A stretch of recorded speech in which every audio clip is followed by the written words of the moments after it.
圣经故事新旧约，台湾教会公报社印1954，惊洗礼约翰，伟大的国若兴起，国王每一个出门的时，有伊的先锋做头前，对百姓宣传讲：王伫多年得来啦。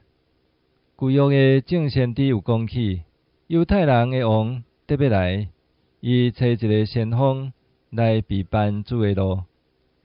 关系主耶稣降生的时，有将一个极高贵的工交代行洗礼约翰，伊是照耶稣本身捌讲，妇人人所生的无一个较大约翰。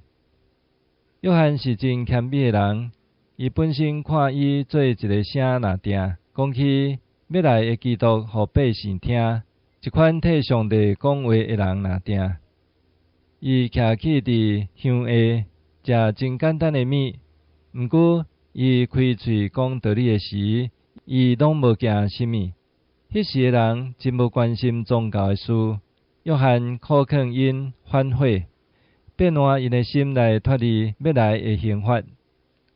后来伫耶稣本身出头迄时，约翰显明伊家己为着要互伊的王兴旺，伊甘愿诚做卑微。所以暗前伊得进行伊的想象，替基督备办路。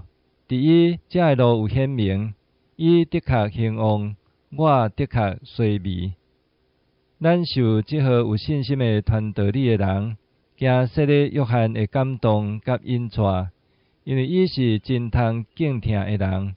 咱后来听到伊死，咱感觉真伤悲，因为伊坦白干净，不义的王的罪，直到受关押。到有一暗，因为王的命令，伊受杀死。但即个最伟大的先知人，要古德活，现时伊有伫殉教者的免流。